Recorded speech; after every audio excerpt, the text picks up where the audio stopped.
Yes, I did. I didn't want you to know, though.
The October 10th meeting of the Board of Education is now called to order. Please rise for the invocation. O God, we pray to administer that which is just in all educational policies, being ever mindful of your guidance, stir us to action with love, wisdom, and understanding. The pledge. I pledge allegiance to the flag of the United States of America and to the republic for which it stands, one nation, under God, indivisible, with liberty and justice for all. Okay. Welcome to the meeting of the Board of Education. This meeting is being televised live on AACPS TV and live streamed on the internet. General information and protocols for the meeting are posted on the sign by the door as you enter the room, so please make sure you read those if you have not already. Item 2.03 is approval of the minutes. If there's no objection, they will stand as approved. Okay. Item 2.04 is establish agenda order, and the agenda stands. Oh, Mr. Grannon? Hi, I'd like to add in review items 6.02, transportation issues update. And the reason for this is at the last meeting there were some transportation issues that were raised, and at least 2 board members asked that they be addressed again at this meeting. And I think it's important for the public to, one, see that kind of accountability.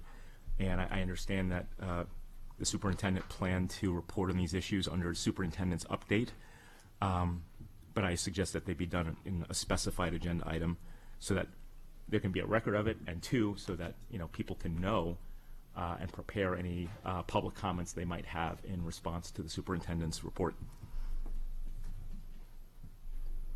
Is there a second? Okay, there is no second, so the agenda stands as written. Item 2.05 is recognitions, and there are no recognitions today.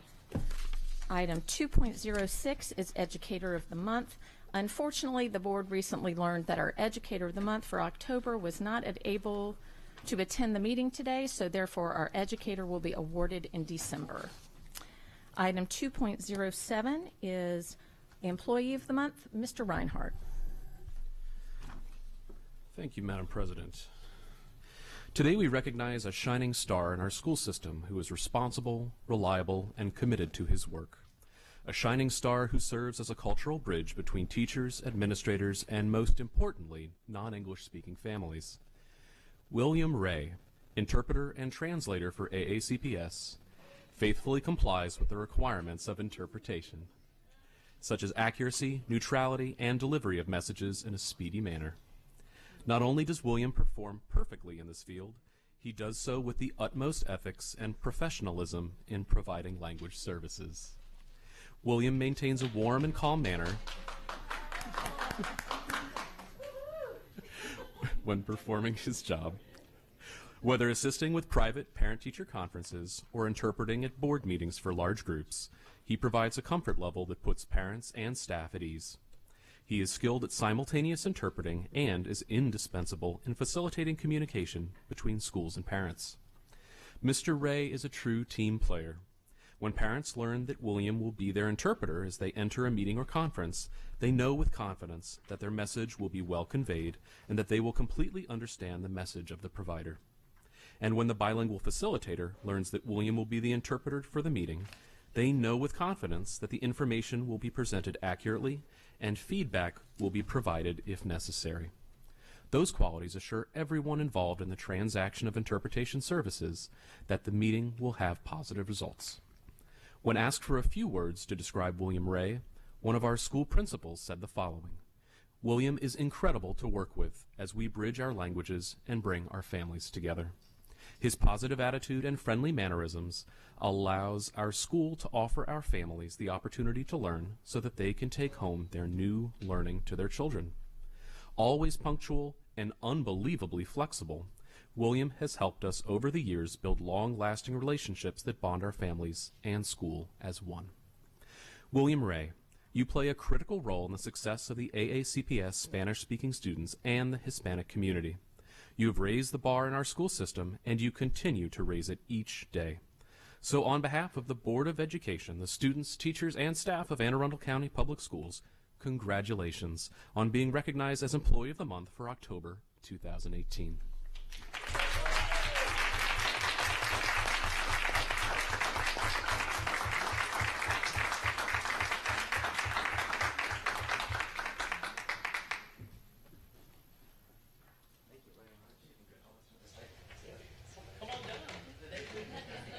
Some lovely gifts for you today. By surprise now. Oh. Right, so how'd they get you here? Just Gaston asked me for a meeting and just came over and Oh, you okay. didn't know. Were you going to do any interpreting at the meeting? No, actually. No. When I saw it, I said, no, probably it's not today. So who surprised you? They were quite excited for you. Gaston, and then I have my wife, Dalit, and then Alba Morales, one of the bilingual facilitators, and my sister, one of the other interpreters for the county. Oh, wonderful. And my boss here, Teresa. Good job, good job. So we have this this lovely bell for you. It's engraved so that you'll always remember this time. Thank you so much. We also have a nice certificate for you, and we're going to ask for you to stick around after everyone's recognized. We're going to take some photos in the lobby. Absolutely. Okay. Well, thank you so much. Thank you. Thank you. Thank you so much.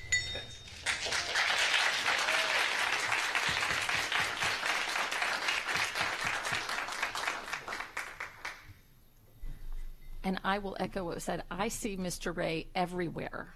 Every event we go to, he is there helping our families. So, item 2.08 is Volunteer of the Month, Ms. Korbalak. Volunteerism is about relationships. It is about an individual's need to participate in society and to feel what they contribute matters to others.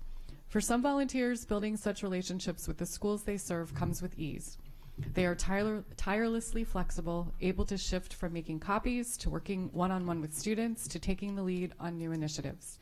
They are quite simply dedicated to the cause, and they will do whatever it takes to ensure that all students reach their full potential. Today we are here to celebrate the dedication of one such volunteer.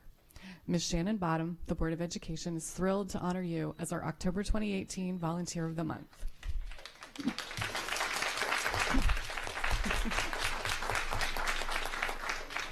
According to reading teacher Janet Dougherty, Ms. Bottom greets everyone she sees and is truly there to help.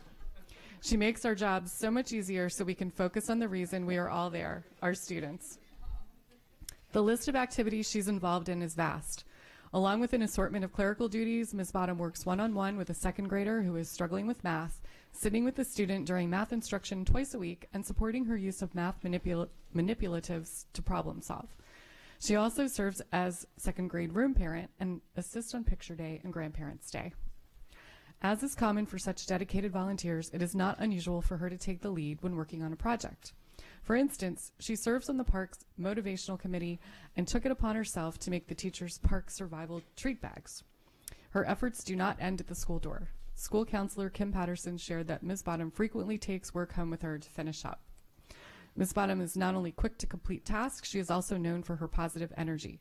Principal Cheryl Cox made a point to commend Ms. Bottom on her rapport with the students.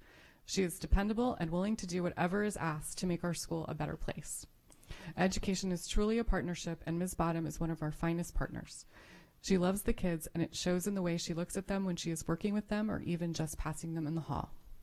Ms. Bottom, you are a great asset to the Waugh Chapel Elementary, Arundel Middle, and High, and the entire Anne Arundel County Public Schools community, and we are truly grateful for your years of service as a volunteer. Would you please come forward? It is with great appreciation that I would like to present the Volunteer of the Month certificate and bell to you.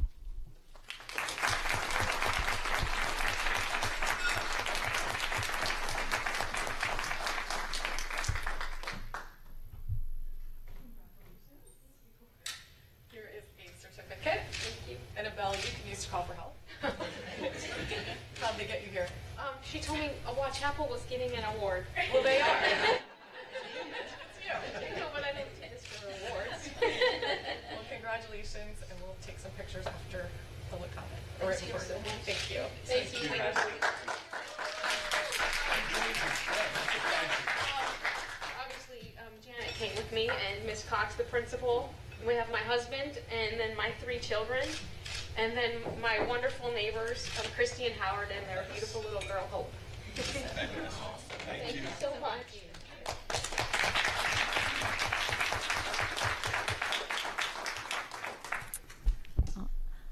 Item 2.09 is school and community highlights. Anyone? No one from the board? All right. Well, many of us attended the MABE annual, the Maryland Association of Boards of Education annual conference last week, along with Dr. Arlotto, and it was a great conference. One of the big focuses this year was on equity in schools, and MABE has created an equity policy, and our speakers were all on looking at equity issues through the equity lens as we make decisions as a board. So it was very challenging, and I hope it will give us good results moving forward with our board to focus even more so on the equity issues within our school system. I want to holler out at the purchasing department of Anne Arundel Public Schools. For the 7th year in a row, they were named one of the best purchasing departments by the National Procurement Institute. They're only one of 26 school systems in the entire country out of thousands of school systems. And they've set the bar really high, 7 years in a row. I'm not sure how they can, they got to keep rolling on this. So year 8, so that they are stand out as a leader in the country for innovation and cost savings and accuracy, and they're just an amazing team. So congratulations to the purchasing department. And one last thing, when we were at MABE, we were turning over from MABE, but I want to thank Stacy Korbelak has been leading the legislative committee for the Maryland Association of Boards of Education for the past couple of years, and has done a fabulous job representing not only us, but all the school systems in the state for legislation that impacts on schools. So Stacy, thank you very much for your service for that time. So Mr. Reinhardt. Thank you, Madam President. I know that generally these school community highlights are a time to talk about happy things and the great things going on in our community. I just wanted, on behalf of the board, to express my deepest regrets for the loss of Miss Marianne Manning, who's a special educator at North County. I'm sorry. She had been there more than 15 years. I had the pleasure of working with her and my time there. And with the students that she works with, I know that they're having a very difficult time understanding what's happened and why she can't be there with her today. So my heart goes out to those kids, and I want to commend Dr. Alston for going out with his team and bringing back our past assistant principals who'd worked with those students, and just it's a terrible loss.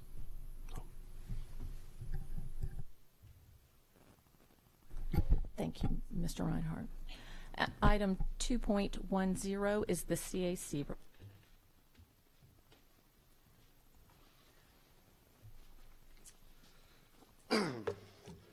Good morning, President Hummer, Vice President Gillian, Dr. Alato, and the rest of the board members. For the record, my name is Brandon Gulley, and I'm with the Citizen Advisory Committee. We had our meeting Monday night. It was a very busy meeting. We had to elect a new vice chair, so we did that, Tanisha Howard, and looking forward to working with her. We also assigned officers for various roles, like the policy meeting, our Facebook page, and that sort of thing. We also began the conversation on developing like a mentor program so that new people that are coming into the CAC can get ramped up more quickly. So we started taking volunteers for getting that going. We spent the majority of the time discussing the subcommittee reports. We distributed a support document with timelines and expectations for what those reports will look like. So we'll be working on locking down the different topics that we'll be focusing on and sharing those with you guys soon. But we thought it went really well. We had a Q&A period for the new members. We had the experienced members share kind of what they've experienced with the report. So I'm actually hoping that the reports that you guys get are going to be of the highest quality. So that's what we're shooting for. We also implemented an ear to the ground portion of the meeting. So we're going to start spending active time talking about what we're hearing in the communities and then deciding who to funnel that information up to. And on the flip side, being a resource to funnel resources back down to the community of who they need to talk to and who the best resource is to help them out. So we're looking to actually build something around that we'll share with you guys as well as that comes together. And then finally, we closed with some reminders about the Family Involvement Conference and the Special Education Resource Fair that are coming up. And we'll be sure to share that information back down to our communities. So thank you. Thank you, Brandon. Item 2.11 is the superintendent's update. Thank you, Mrs. Hummer. I have 3 updates for this morning. The first 2 are about transportation issues recently brought to the board's attention, and the third update is in regard to our ongoing water testing. At our last board meeting, you heard testimony regarding 2 transportation issues. In the first, a parent shared their concern regarding the lack of transportation for their children to and from Lindale Middle School. As I shared at our last meeting, this family lives within the 1.5-mile walk radius of the school, yet they contend that the walk to school is unsafe. I have reviewed the decision of our Transportation Division and have no new information to share beyond the details that I shared with this board 2 weeks ago. I would encourage the parents to appeal the decision to me and to share any additional information they believe is pertinent to their request. This will allow any decision I make to be appealed to this board. Also, at our last meeting of this board, a parent shared his concern regarding a letter they received from our Transportation Division stating that their child could no longer ride the bus from their neighborhood to High Point Elementary School, which is a 1/2 mile from the school. The issue at hand in this situation is that children in this neighborhood do ride a bus to and from school if they are either pre-K or kindergarten students. The walk radius for those students is a 1/2 mile. The walk radius changes to 1 mile in grades 1 through 5. Therefore, those riders at either pre-K or K convert to walkers beginning in grade 1. The Transportation Division has outlined a safe route to walk to school through the neighborhood on sidewalks and does not include any walking on Duval Highway. I have visited this neighborhood and reviewed the walking route to High Point Elementary School. Those parents may appeal the decision to me, which again will allow any decision I make to appeal to this board. At the last board meeting, so those are the two transportation. I want to talk a little bit about our water testing. At the last board meeting, I misspoke when talking about our water testing program, and it's something I want to correct. I stated at the time that there are only 4 labs in the state of Maryland certified to do this type of water lead testing. That is not accurate. That was my mistake. There are more than 4 labs. In a conversation with staff prior to our last meeting, I misinterpreted the information that was shared with me, and I want to correct my statement. To continue, we aggressively test the water outlets in our schools and post that data as soon as we receive it and information to our website. The lab we currently have under contract has hired more field staff as well as lab techs. I spoke about that at our last meeting, and therefore is testing more schools per week. We are increasing the number of schools that we're able to test. Additionally, we have found another lab that has agreed to enter into a contract with us to test additional schools so that we can work through this process more quickly. We are working through the contract process now to get this second lab testing in AECPS as quickly as possible. Thank you. Mr. Grannon. Thank you. I want to ask a question about the Lindale Middle School transportation issue. I don't know if that parent is here. I think it was Ms. Coleman. I don't know if she's here, but of course this wasn't on the published agenda, so perhaps she didn't know it would be addressed. She had raised the possibility of the middle schoolers walking to a different bus stop that would not incur any additional cost for the school system, to account for the fact that I think she described that there's some train tracks involved in this route, and Mr. Reinhardt had asked you in response to your comment that we can't make exceptions loosely because that will lead to basically an unraveling of bus route planning for families throughout the county. And I think Mr. Reinhardt asked you, well, are there other routes that have this issue with train tracks? And I think your response was no. So I'm pretty sure I specifically asked you to address the feasibility of, so setting aside perhaps your policy preference not to make exceptions, I want to know about the feasibility of what she suggested, which is having those students walk to another bus stop, that there's room on the bus, and that this would not impose any additional costs. So, Ms. Grannon, that'll be something that if the parent appeals the current decision and it comes to the board, that'll be something that this board can entertain if they so choose to override current policy. I have reviewed it. I've not made an official decision on this because it's not officially been appealed to me. So that's why I want to stress that if the families have additional information that I'm not aware of, either way they should appeal that to me so that can put it into the pipeline, which then any decision I make, as you well know, can be appealed to this board. And so if that's something, the feasibility will have to be something that you as a board will determine. If you think it's feasible and appropriate to allow families to get on buses that live within 1.5 miles of a middle school, even though it may not incur any additional cost, it's not something that I can guarantee into the future as additional families move into a school into that district that live 1.5 miles and beyond, and that may be taking that bus. That would be up to this board to make a decision. Mr. Butcher. Dr. Lau, thank you for that.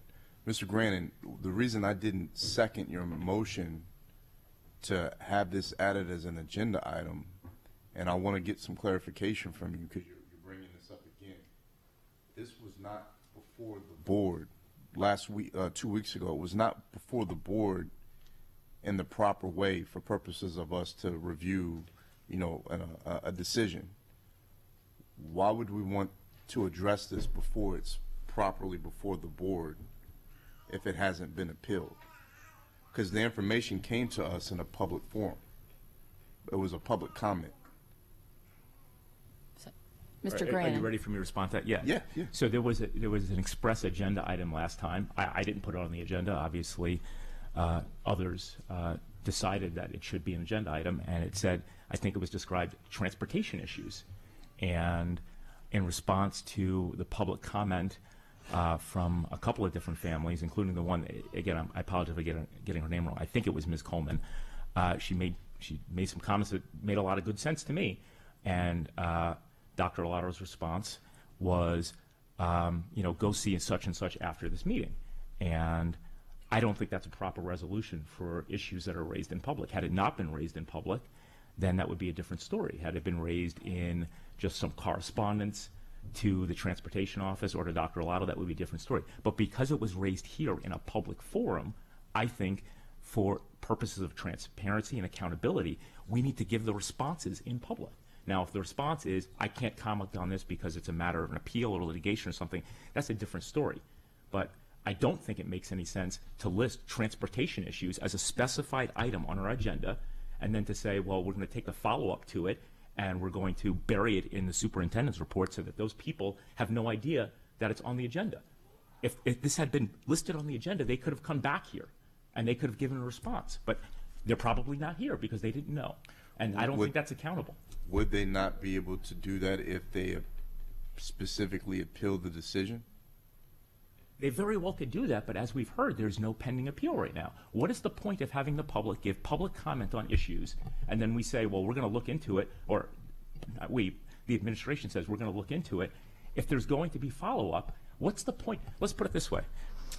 Why would it possibly be appropriate for Dr. Alato to say what he said today about Lindale Middle School, right? He obviously thought it was appropriate to comment on that, but not specify it on the agenda to give the public notice that it was coming. What could be the possible reason for that? Can you name one? Dr. Alato, have the families that that came and spoke at the last meeting, has the school system been in touch with them to inform them of the process? We're going to reach out to them. So, right. So The answer is yes. They've already been notified and explained the appeal procedures so that they can move forward in the proper channels to have this addressed. So they have all been. We've been in contact with them since the last meeting. And I do want to mention, Ms. Grannon, I'm not in any attempt trying to bury any information. If somebody from the public brings information that's new to me or that, and that I want to look more into, we do that with that family or that group of people. We are in communication with them. It doesn't mean that I'm in communication with the entirety of Anne Arundel County Public Schools. I'm in touch with those families that have their concerns so we can address their concerns directly. Mr. Grannon. And Dr. Alato, I appreciate that, and I appreciate the substance of what you said. I might not agree with it, but I appreciate the substance of what you said. I'm addressing Mr. Butcher's question to me, and his explanation for, he could second or not as he so chooses. That's fine, but it almost had the air that there was something inappropriate about what I was suggesting. And what I'm saying is, if the exact same information that you gave right now was appropriate to share, I'm not commenting on the substance of it, then it would have been more appropriate to have it listed as a specified agenda item so that the public can know in advance that it was going to be discussed, not swept into some catch-all category of superintendent's update, which was not even on the last agenda. Mr. Butcher? I mean, you're looking at me, and I like the approach, whether it's public or not. If Dr. Alato is saying that their staff is directly communicating with the people that raise the issues, whether it's transportation or anything else, which I've seen them do frequently, then I think you're directly addressing the issue. I don't know why it has to be on the agenda. So I was just trying to get some clarification for you. I wasn't suggesting that you were doing anything inappropriate. I like the idea of us discussing things in public. I don't have a problem with that. But for this particular issue, if what they're saying is that they've had communications with the specific families, like they've done time after time after time with different issues that pop up, I'm okay with that. Mr. Reinhardt. I wasn't going to push the button, and then I pushed the button, and then You've been holding the button. I'm thinking about it. So, what I do find inappropriate is a suggestion that there is a vast bus stop conspiracy to disenfranchise certain members of our community from getting a bus stop. That is categorically false. I have been working with many of the folks with concerns regarding bus routes and bus transportation personally, but let me be clear for our public and for other members of the board who may not realize that this board does not micromanage the school system. We do not pick bus routes. We do not pick bus stops. We do not pick toppings on pizza at lunch. We do not pick the color of the mulch. The responsibility of this school board is oversight, big picture, big direction. Where are we going? Strategic plans, 5-year plans, 6-year capital improvement plans, big picture stuff. And what we do in our quasi-judicial fashion, which most often occurs in our caucus room in the back, which is why we're usually late, is when we are looking at those appeals and when it's gone through 6 or 7 hands and the person who is making that appeal is not happy with the results and it finally gets to us, then we ask those tough questions. How are distances measured? How are things considered? Why was that color of the mulch chosen for the playground? Those really tough questions when they come to us. And the beautiful thing is if folks aren't happy with our decision, they can go to the state. We're not the end of the line. But folks need to understand that while we may be the easiest contact, and folks just contact the board, we don't make 99% of the decisions on how the system is run. What we do is we meet with leadership, let them understand our community's priorities, or in the case of at-large members, the entire district's priorities. And we share that and we have discussions. But you have to remember that this school district is a giant cargo ship. And this board is just a little tugboat that nudges it and nudges it and nudges it and gets it going in the right direction. And it takes time. The public should still keep contacting us. We want to be part of that, and we will share everything that we hear with our board assistants and with the executive team. We will continue to share. But ultimately, the day-to-day operation of this school system is Dr. Arlotto and his staff's responsibility. I just needed to say that because we continue to have discussions up here on the dais about minuscule topics that are extremely important to the public. We can not get that wrong. But in terms of big picture that this board is responsible for, we will wait for that appeal to come. And when it comes, we will give it 100% of our attention, we will get all of that information, and we will make the best decision that we can with the information we have at the time. And if folks still don't like it, they can appeal it to the state, and that's okay. But we will feel that we do our due diligence at the time it's right. And now is not that time. Thank you. Mr. Grannon. Yeah, I don't want to belabor this. I just want to, I guess I'm still in just, I don't understand what the reason could be to provide the substance of what Dr. Arlotto said regarding the Lindale Middle School transportation issue and not have it specified on the agenda so that the people who are actually concerned could know that it would be addressed. All I'm saying, and this is to Mr. Butcher or anyone else who questions this, by not having it on the agenda, those people didn't know. They didn't know to come to this meeting to listen to that. What if what Dr. Arlotto is saying is missing some information?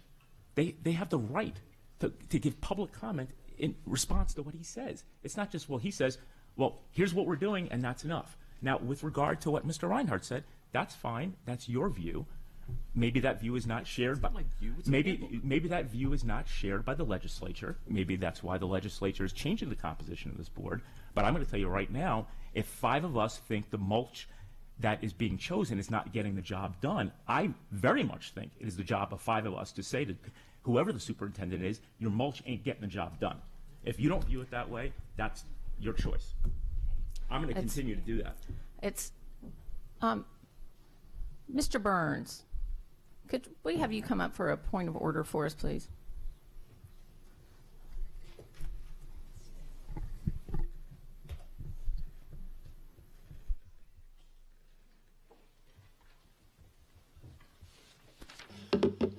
President Hummer, members of the board, Dr. Arlotto, for the record, Darren Burns, board counsel. Yes, it's kind of, so could you clarify for us under state regulations some of these issues that have arisen here?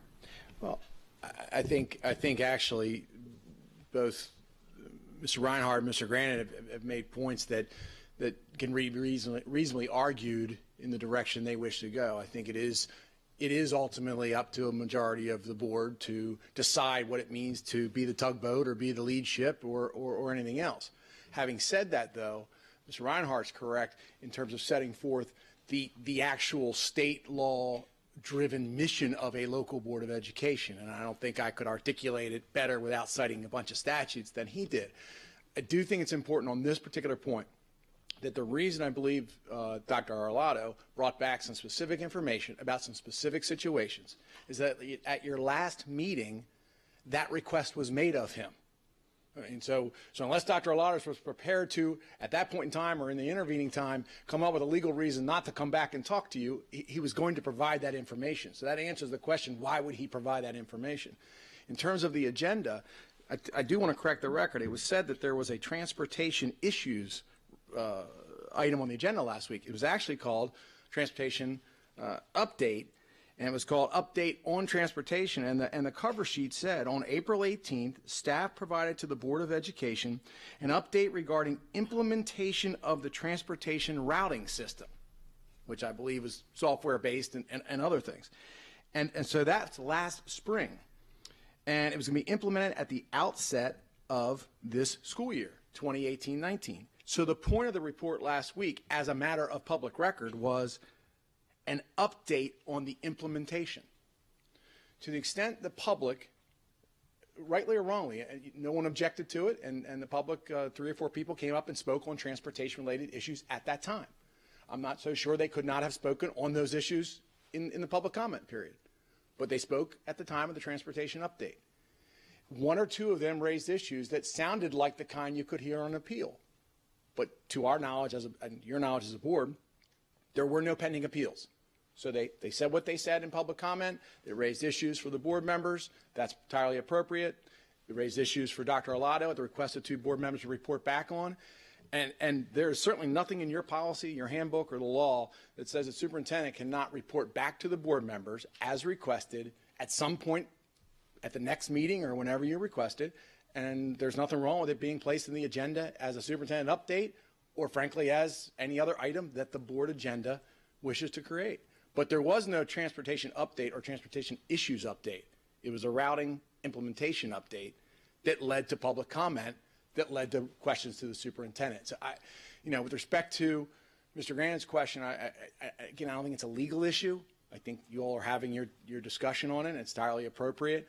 But there's no law that would have dictated where on the agenda this falls. There's nothing in your policy that dictated it. To the extent the board president and others seek a certain agenda, you all worked out amongst yourselves. That's the agenda that's published. The update was given. I'm not sure there's anything for the lawyer to comment on. And I will want to say one thing, too. Dr. Arlotto is correct. It is important that nobody misunderstand this. Under Section 4-205C of the education article, which breathes the life into the appeal process that I think Mr. Reinhardt alluded to as well, and Mr. Grannon's aware of, it's pretty clear-cut that in any school system in this state, the superintendent's job is to administer the school system, there's more words in the statute, and to decide all disputes and controversies involving the local policies and regulations of the school system. That's a blessing, sort of a blessing and a curse, and it's a sword and a shield, because what that means is when ultimately parents or other constituents are not happy with a decision by Anne Arundel County Public Schools administrators, it eventually they have a right within certain time frames to have the superintendent review their concern. There is no exception except certain things dealing with certificated employees and the Public School Labor Relations Board. And once he makes that decision, and again, as Mr. Reinhardt noted, at that point in time, if the folks involved, the individuals involved, are not happy with that superintendent's decision, again, 4205C3 gives them the right to come before this board, and you have policies and procedures governing those appeals. Thank you. Ms. Corbalett. I just wanted to say that the most important thing we've heard today is that our 2 customers, the family at the Lindale Middle and the High Point Elementary School, have been contacted, and they are aware of their appeal rights, and hopefully, if they choose, they will follow them. So I think the matter's been settled in terms of the family at this point. And I also think that getting involved in the minutia of these disputes and controversies before they've even come to the superintendent is a dangerous precedent for us, because we might have to recuse ourselves from the final vote. And we want to make sure that we have a full board that can vote on an appeal. So we bring things to Dr. Arlotto's attention and we let him go so that he and his staff can handle it. And if a family is unhappy with the decision, they appeal it. And we can then evaluate the appeal in all fairness.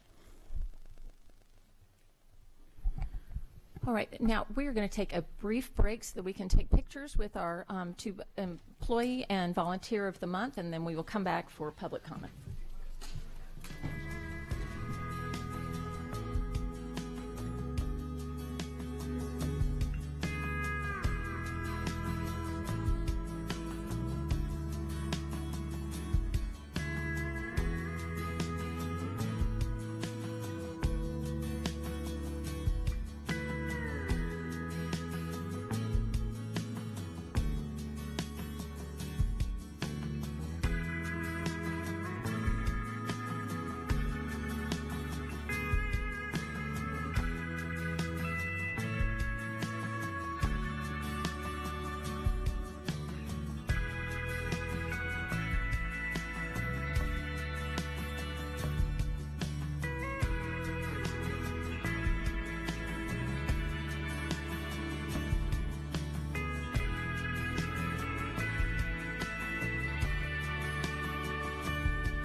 The meeting is called back to order. We will now move on to public comment. Anyone wishing to speak on an item not on today's agenda and who signed up prior to the board establishing the agenda order a few minutes ago may offer testimony during this public comment portion of the meeting. Speakers are allotted 3 minutes each and may not allocate their time to others. A tone will sound when time has expired. The board asks that comments remain civil and appropriate for the various audiences that may be watching or viewing this meeting. Student-specific and personnel matters are confidential and cannot be discussed in this forum. It is not the board's general practice to engage in question and answer session with speakers. Questions may be posed by speakers, but any answers will count as part of the 3-minute limit. For the record, please give your name before speaking. Handouts should be given to the board assistant. If you did not sign up in time to speak today, you may submit written testimony to the board's assistant today or via email at any time. And we have two for public comment, Lisa Van Buskirk and Melissa Ellis.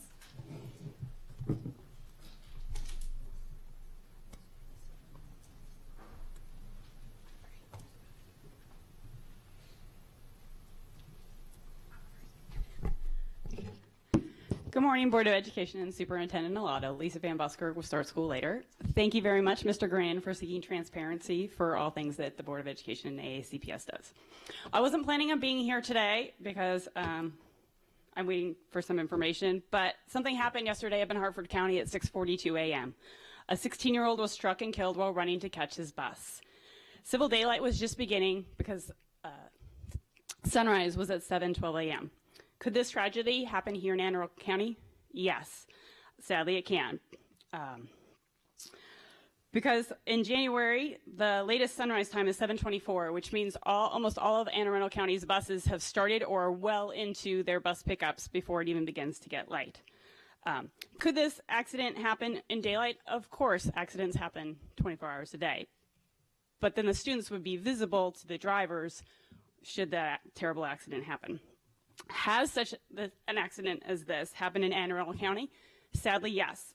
Jalen Ash, age 15, was a freshman at Meade High School when he died at 6 a.m. on December 21st, 2012, after being struck by a car while crossing the street.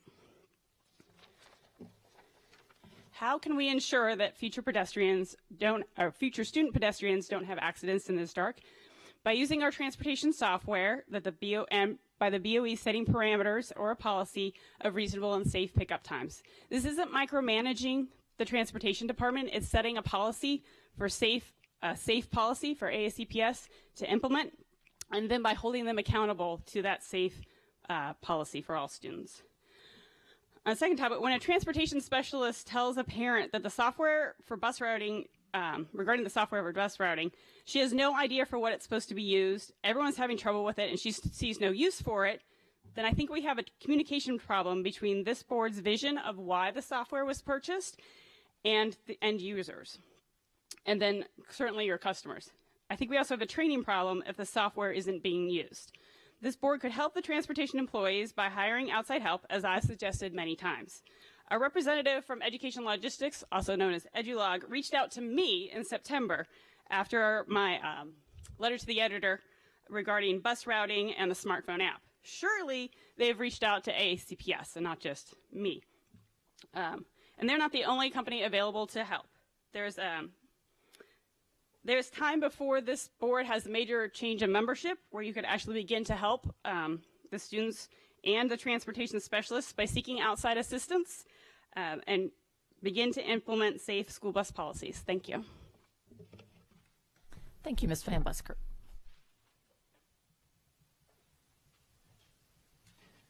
Good morning, Melissa Ellis, Dr. Arlato, Mr. Grannon, and other members of the board. I'm here to give you another transportation update.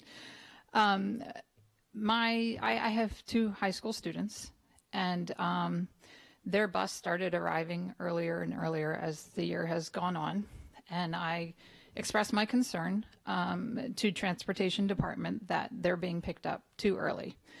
And the answer given to me was the bus driver indicated that she had to show up when she was in order to get to the school on time. On Monday, my kids missed the bus, so we headed straight for the school. We got there quite early. And so I pulled up in the parking lot and let my kids wait in the car instead of getting out unreasonably early, and this is what I observed. At 7:00 a.m., my children's bus arrived, second one in the lot, pulled up to the curb and sat full of kids and just sat. At 7:08, the doors open and the kids began to get off the bus. And when those kids got off the bus, they went to the front of the school where the doors were locked and gathered in a huge mob of students. And this mob grew until the kids were spilling out into the street as the later arriving buses came. Then my kids narrated for me their experience that comes after this. At 7:15, the doors to the school open. Remember, there's over 2,000 kids in this school. The doors to the school open, and my kids said, this mass of students files into the school, and there's just a big bottleneck. The front hall of the school fills with students.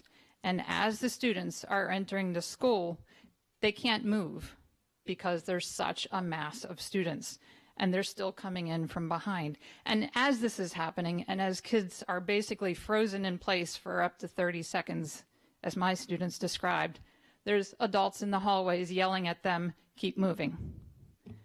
My son described it as feeling like an inmate. The health and safety concerns here are tremendous. Not only are our kids getting on a bus unnecessarily early, but this mass of students, 2,000 students in the front of the school for, I observed, 7 minutes. What if a fight breaks out? What if a student gets sick in the middle of this immobile mob? What if the worst case scenario that we all fear and we now train for happens? If buses would simply arrive at 7:15, the kids get off the bus, walk into the school, into their classroom. There's no mob of students situation. So I would like you to please use the software. This bus is not sticking to its scheduled pickup times. I would like all of the buses to use their scheduled times and not arrive at school before 7:15. Thank you. Mr. Reinhardt. Thank you, Madam President. Which school? Annapolis High School. I suspect it's not the only school like that, but that's what I observed. Just one for clarity. So, Dr. Arlotto, do we have a sense of how many buses service Annapolis High School?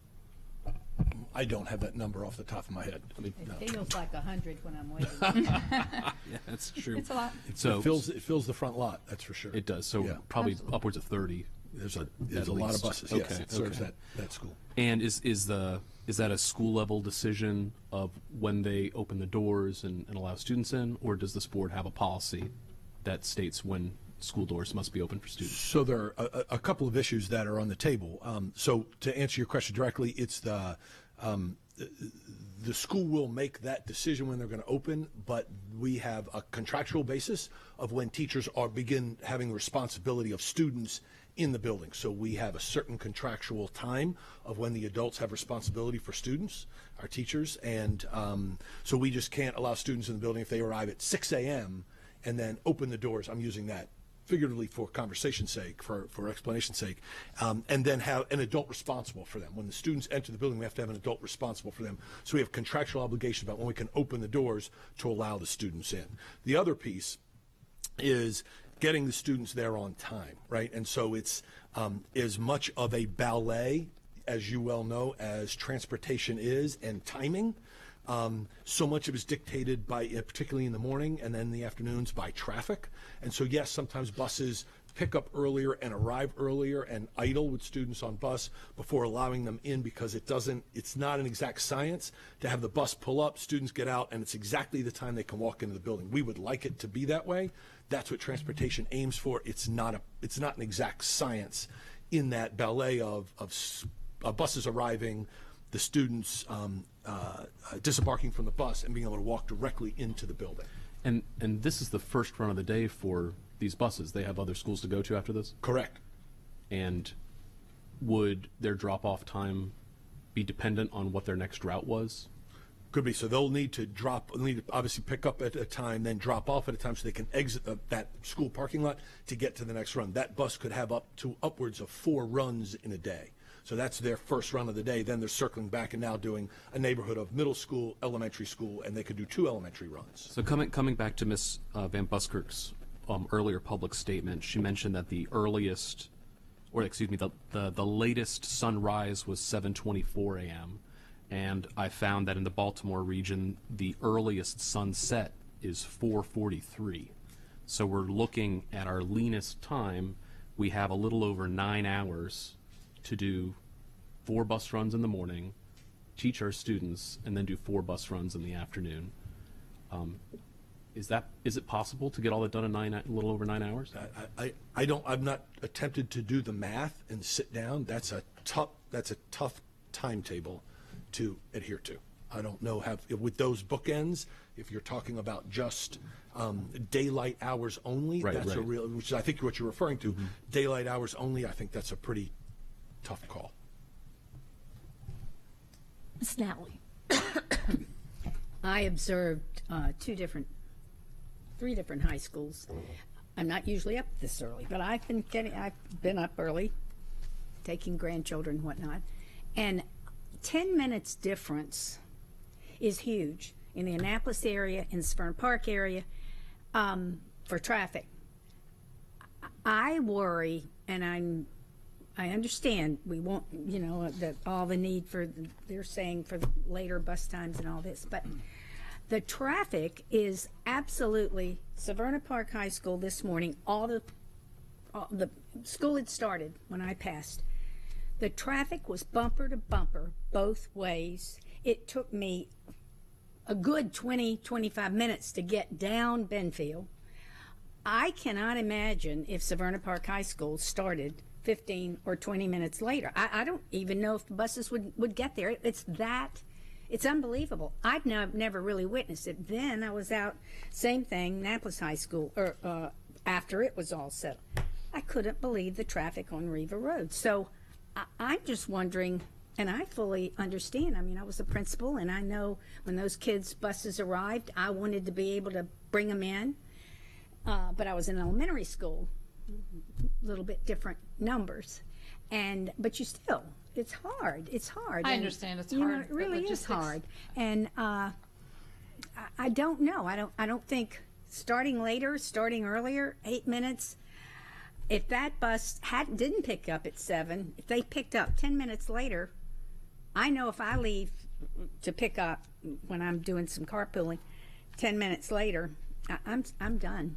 So I don't know. I think it's really, really tough. That's all I'm saying. I'm sure it's tough, but I think it's something we have to fix. This is a major safety issue. Well, and I think a part of it can be a decision about not letting that many students come in the building at once. There are ways to rectify it other than just this. The buses are tough for 30 or 40 buses and figuring it out.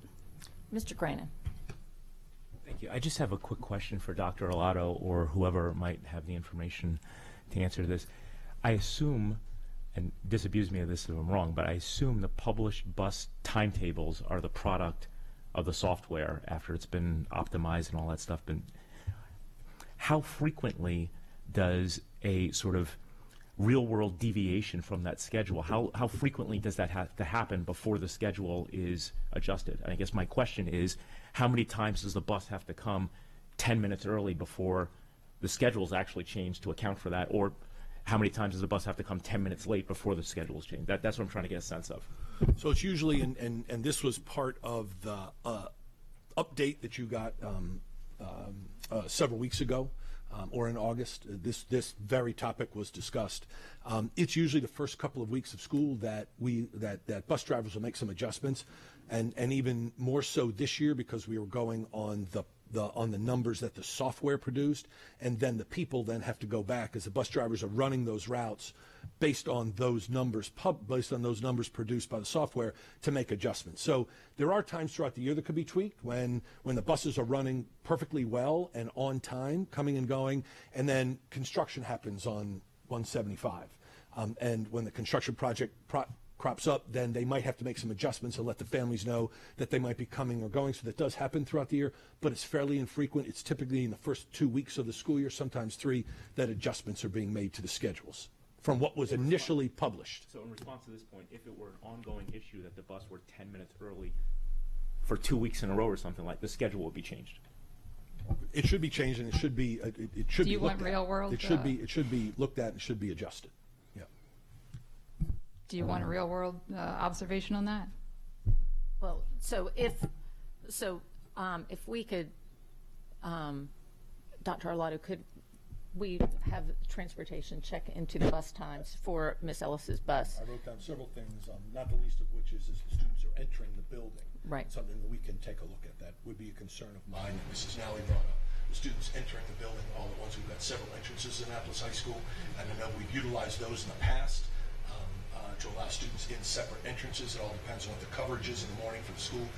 So I can't speak to that specifically, but I certainly can talk to Mr. Gelinas and staff at Annapolis High School. And what is the bus number? 605. 605, and I believe it's a PVA bus. That is correct. Okay. So if they will look into it. Follow up on that. Glad to. Thank you. All right. Items 4.01 through 4.13 are award of contracts. Do I have a motion to bundle items 4.01 through 4.13? Second. Okay. Ms. Connolly, would you please call the roll for this agenda item? Mrs. Nally. Mr. Reinhardt. Mr. Butcher. Mr. Grannon. Ms. Korbelak. Yes. Ms. Urea. Aye. Mr. Gilliland. Aye. Ms. Hummer. Yes. Okay. 8-0. All right. Dr. Arlotto, your recommendation. Yes, ma'am. I recommend that the Board of Education award contracts as listed on today's agenda, 4.01 through 4.13. Okay. Do we have some staff that's coming up? Because I think we have some questions.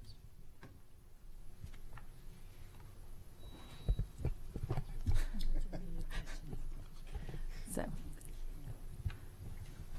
Mr. Reinhardt. Thank you, Madam President. With regards to agenda item 4.01, Dreambox Learning, I can see that we are purchasing 16 additional site licenses for Dreambox. Do we have a training plan in place for those 16 new schools in order to effectively use Dreambox? So Alex Sheknovich, Chief Operating Officer. The answer to that is yes, and it's two-part. Obviously, our Instructional Technology Division handles the more technical aspects of providing that, but our Curriculum and Instruction Department actually does more of the hand-holding with our individual teachers. So it's a two-pronged support approach to any of our software packages. So I ask because in other contracts that we've reviewed, it calls out that the vendor provides training. So in this case, this is all being handled internally. Right. That's always on a case-by-case basis, and it has to do with really the complexity. This is an expansion of an already existing program. So in a case like this, we've got a better handle on it because we've already been using it. If it's brand new to the district, and even we lack some of the internal capacity early on, we may have vendors support us. But with an existing product or an expansion of an already existing well-understood platform, we don't feel that we in general have to pay additional funding for that external support. Okay, thank you. Item 4.02 says Gymnasium and Program Edition at Glen Burnie Park. What is a Program Edition? So Glen Burnie Park Elementary School, for those of you who've been there, is kind of a unique school. So, for example, it had a multi-purpose room. It didn't have a separate gymnasium and cafeteria, so that's one issue. The school never had a media center at it. We actually commandeered 2 classrooms and converted it into a media center. That's being rectified. The classroom never had a music room. Inadequate space was being used to provide music as well as some of the resources that the community there in Glen Burnie Park now needs more support services than it did when a building was built 50 plus years ago. And so we're putting in some additional resource space there. So The reason we call it this is it's not in a capacity. It's not a growing school in terms of we're providing a capacity addition. It's a programmatic addition to support some of the program and instructional delivery offering deficiencies in the building. So generally our additions fall into 3 clumps basically, and you're familiar with kindergarten, K, and pre-K. That's sort of one class onto itself. Then we've got enrollment additions that are just do with number count, head count going up, but we also try to address program deficiencies when the building is inadequately supporting the student population and delivery of instruction. This one falls into category 3. And that will add, if I'm not mistaken, now what we'll be able to do is recapture classroom space. So now with these new programmatic spaces, the school, while not growing, they'll capture square footage in terms of classroom instructional space. Correct. Mr. Reinhardt. Also on 4.02, I'm having trouble remembering when the drawings came in front of the board for this. Was that last fiscal year? Has it been a couple? Oh, it's been over a year ago.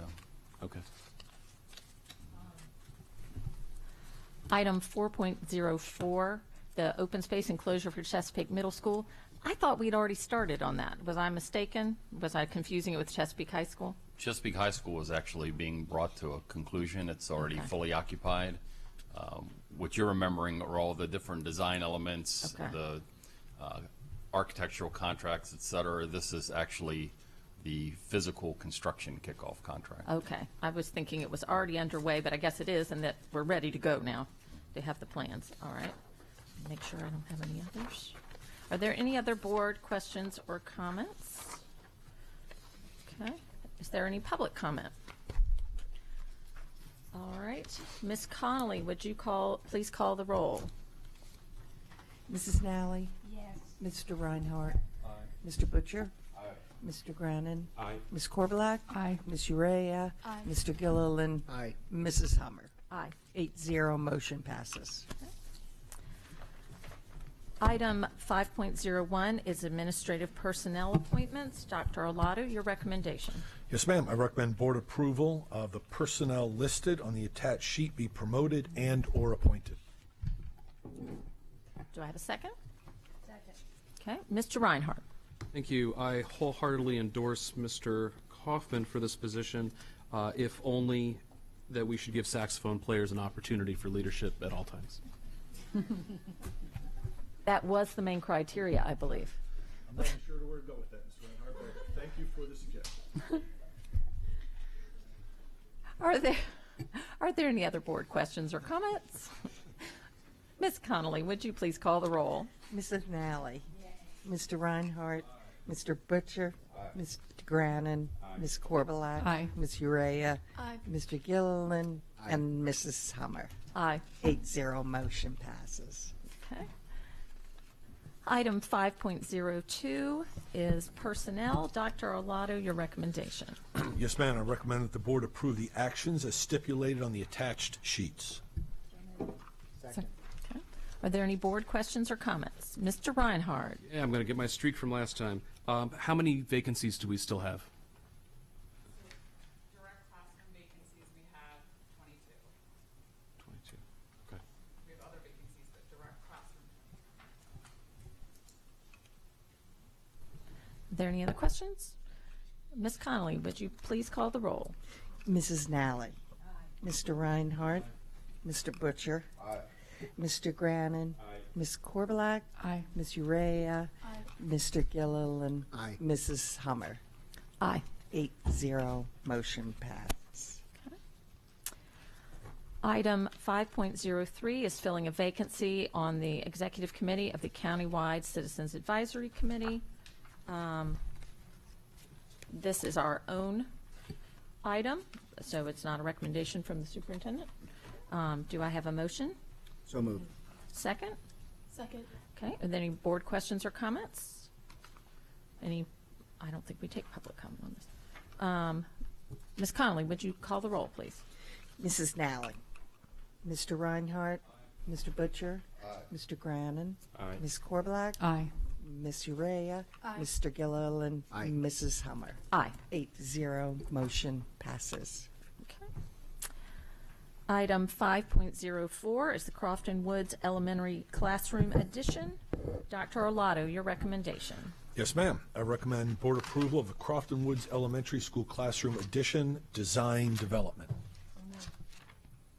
Okay. Are there any board questions or comments? Oh, did you second?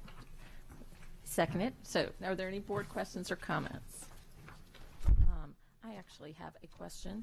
So on page 11, it says current and pending for different capacity issues. What is the pending? What does that mean? During construction, we regularly review space usage at the school to determine what the SRC is, as well as how much we're able to apply for state funds. So we recently sent up a request for Crofton Woods to have a revised SRC and square footage. And that's what that's reflecting until it's approved. Okay, so this is a requested amendment to that. Yep. All right. So are there any other board questions or comments? Is there any public comment? Okay, come on up.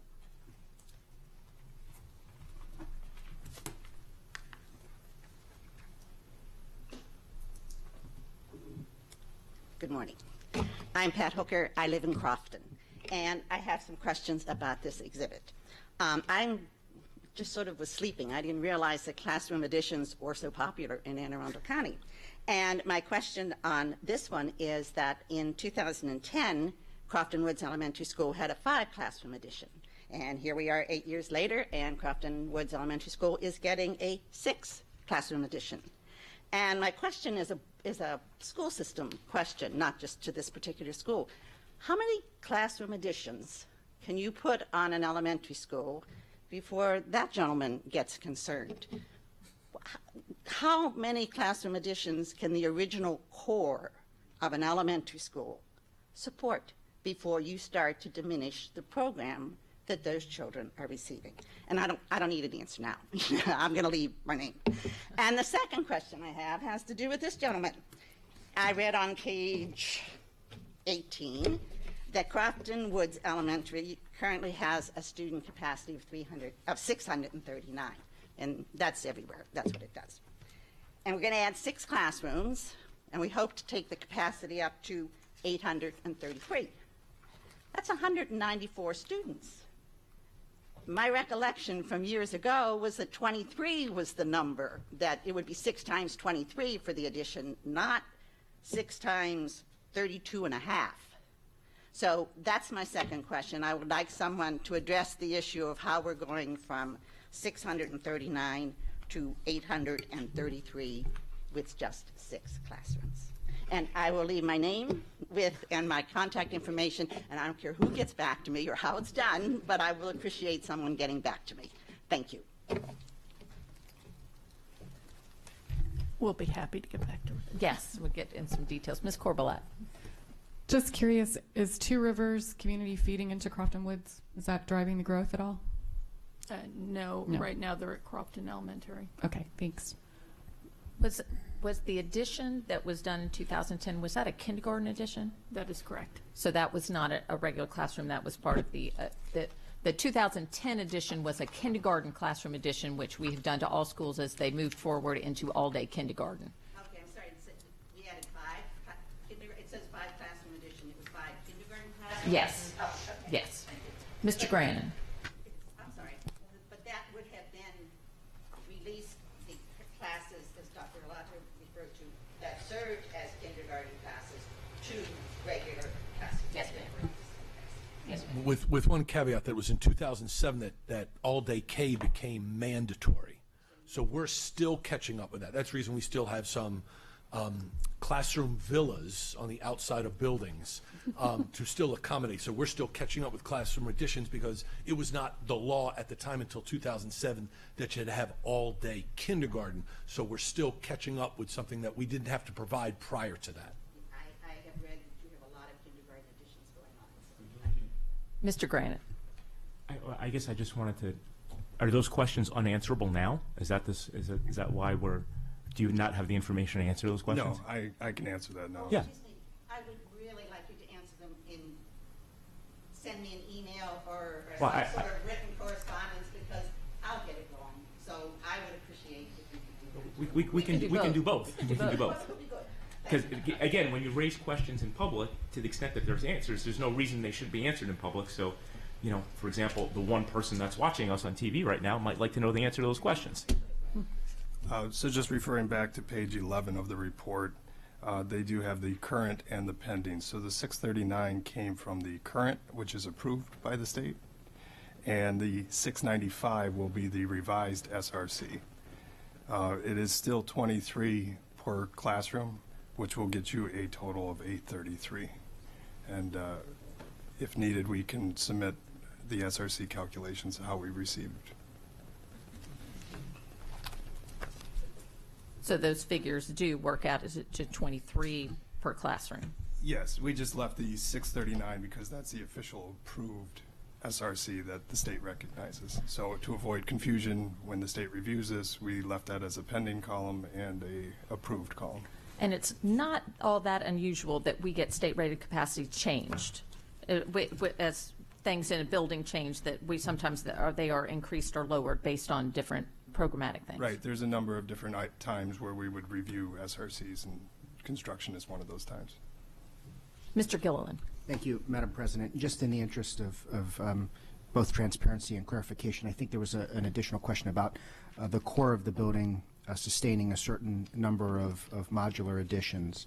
And again, that's not necessarily meant to be a curveball question at you on the fly here, but is it true that, or obviously I know it's true, our newer buildings are being built more in a format that can accommodate some of the additions that may have to occur long term, but the older buildings, is there, and I don't know when that changed, let's call it 1990s or at some point in the 2000s, but are there older buildings that we don't have that ability to add, or is it just it varies by building?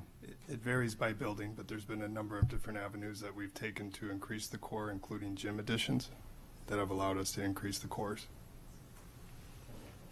Kind of individual per each building as to what it can sustain with additions or whatever. But our newer buildings, we do kind of make the plans so that if an addition is needed in the future, it's set to be added on as we get funds and students. Are there any further questions? Any? So, Ms. Connolly, would you please call the roll? Mrs. Nally. Mr. Reinhardt. Aye. Mr. Butcher. Aye. Mr. Grannon. Aye. Mrs. Korblack. Aye. Ms. Urea. Aye. Mr. Gilliland. Aye. Mrs. Hummer. Aye. 8-0, motion passes. Okay. Item 5.05 is the Linthicum Elementary School Kindergarten Edition. Design development. Dr. Arlotto, your recommendation. Yes, ma'am. I recommend board approval of the Linthicum Elementary School Kindergarten Edition design development. Do I have a second? Second. Okay. Are there any board questions? I actually have one too. Mr. Reinhardt, before I jump into you, what is the current enrollment of Linthicum Elementary? I didn't see it in here. I would have to look that up for you. Okay, I'm sorry. I will get back to you. All right, thank you. Mr. Reinhardt. I would like to compliment the architects on preserving the outdoor teaching area in front. I know the students have spent a great deal of time working with monarch butterflies that like to frequent that area, and that is one of the highlights of visiting the school. So thank you for that. Recently, a new fence has been installed around Linthicum Elementary. Is that fence designated somehow on these drawings?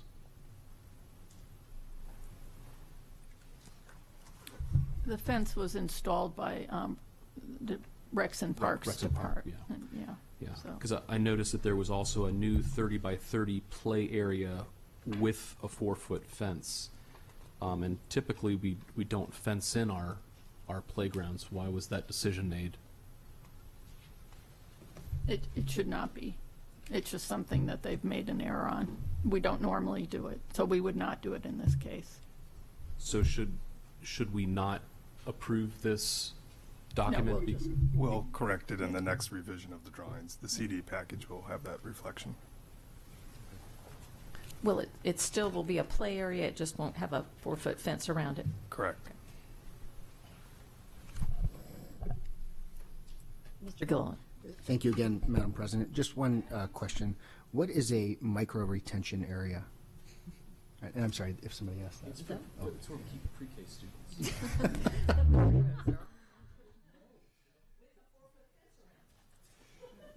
It's a grading swale, so it's for water retention. And just as a follow, is that for teaching purposes, or that's just for? Okay, that's for permitting. Stormwater management. Perfect. Perfect.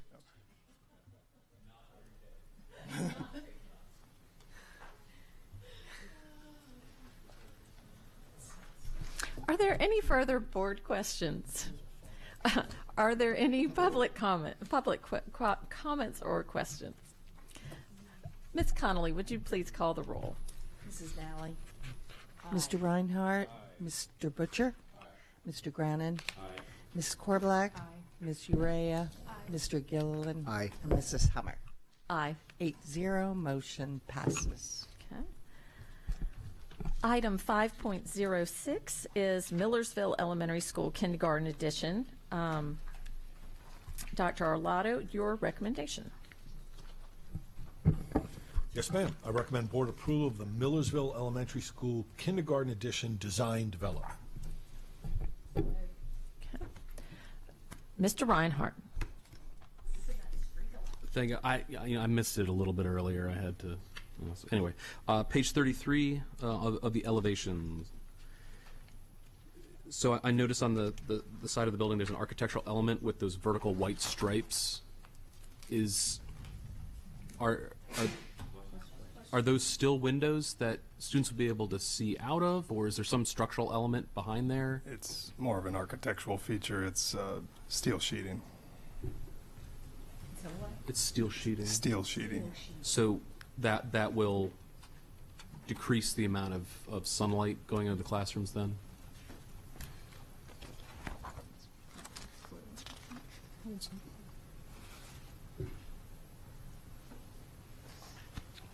Yes. Yes, it will decrease some of the light in the classroom. Okay. Is there a state recommendation or something in the ed specs that has a required amount of sunlight into classrooms, natural light? We always try to strive for as much natural light as possible. So then would you recommend not doing the steel sheeting to increase the amount, since we're striving for that? That comment has been given to the architect, so we'll address that in the next revision. Okay. I mean, it looks cool, but... And I know I've asked this before, but with this kindergarten edition, we are down to how many schools that still need, I think it's about 10? Yes, I believe that was the number. Slowly but surely, we're getting through all of our kindergarten editions. So, Ms. Nally. I'm just curious. I don't recognize the Horde Co. I don't know the architectural group. Have we used them before? Yes. Okay, I guess I'm just missed them. They're not one of the ones that I know about. Thanks. Are there any other board questions or comments? Is there any public comment? All right, Ms. Conley, would you please call the roll? Mrs. Nally. Mr. Reinhardt. Mr. Butcher. Mr. Grannon. Ms. Korblack. Ms. Urea. Mr. Gilliland. Mrs. Hummer. 8-0, motion passes. Okay. Item 5.05 is Tyler Heights Elementary School Stormwater Management Inspection and Maintenance Agreement. Dr. Arlotto, your recommendation. Yes, ma'am. I recommend board approval of the Tyler Heights Elementary School Stormwater Management Inspection and Maintenance Agreement. Okay. Are there any board questions or comments? Okay. Is there any public comment? Ms. Connolly, would you please call the roll? Mrs. Nally. Mr. Reinhardt. Mr. Butcher. Mr. Grannon. Ms. Korblack. Ms. Urea. Mr. Gilliland. Mrs. Hummer. Aye. 8-0, motion passes. All right. Thank you very much. All right, item 6.01 is award of contracts. This is a review item. Are there any board questions or comments? Is there any public comment? All right. So that wraps up our meeting for the day. The next general board meeting will be Wednesday, October 24th at 7 p.m. here in the boardroom. The next policy meeting is next Wednesday, October 17th at 1 p.m. here in the board offices. Then the budget committee that was scheduled to meet for today has been changed to prior to next board meeting at 5 p.m. here in the boardroom, Wednesday, October 24th. Mr. Gilliland. Thank you, Madam President. I move that the board go into closed session to discuss the appointment, employment, assignment, promotion, discipline, demotion, compensation, removal, resignation, or performance evaluation of appointees, employees, or officials over whom this public body has jurisdiction, or any other personnel matter that affects one or more specific individuals, to consult with counsel to obtain legal advice on a legal matter, and to conduct collective bargaining negotiations or consider matters that relate to the negotiations. Do I have a second? Okay. Do we need to call the roll on that? No. So if there are no dissents, then we stand adjourned. Thank you.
Involvement Conference.